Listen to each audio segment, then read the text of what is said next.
ఎముక విరిగినప్పుడు, ఫ్రాక్చర్లు అయినప్పుడు మనలో చాలా మందికి ఏం చేయాలో తోచదు, గందరగోళానికి గురవుతూ ఉంటారు. ఎముకలు అతుక్కునేందుకు మందులు, మాకులు, ఆకుపసర్లు, నాటుకట్టు కట్టించుకోవటానికి మొగ్గు చూపుతూ ఉంటారు. అలా చేయటం మంచిది కాదు. వాటి వల్ల ఎముక సరిగ్గా అతుక్కోకపోగా లేనిపోని సమస్యలు వచ్చి పడుతూ ఉంటాయి. నిజానికి ఎముక విరిగినప్పుడు ప్రథమ చికిత్సగా వెంటనే కొన్ని ప్రత్యేక జాగ్రత్తలు తీసుకుంటే మంచి ఫలితం ఉంటుంది. ఎముక విరిగినప్పుడు, ఫ్రాక్చర్లు అయినప్పుడు వెంటనే ఏం చేయాలో, ఏం చేయకూడదు ఇప్పుడు తెలుసుకుందాం.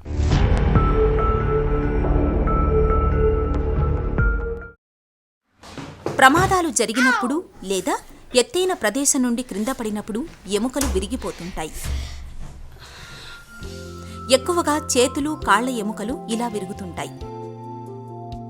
ఇలా ఏ కారణం చేతనైనా ఎముకలు విరగడాన్ని ఎముక విరుపు లేదా బోన్ ఫ్రాక్చర్ అని అంటారు. అయితే కొన్నిసార్లు ఏ కారణం లేకుండానే ఎముకలు బలహీనంగా ఉన్నందువలన కూడా విరగవచ్చు. ఇలా ఎముకలు ఫ్రాక్చర్లు అయిన సందర్భాలలో మనలో చాలామంది బాధితుల్ని ఎలా పడితే అలా ఆసుపత్రికి తరలిస్తుంటారు.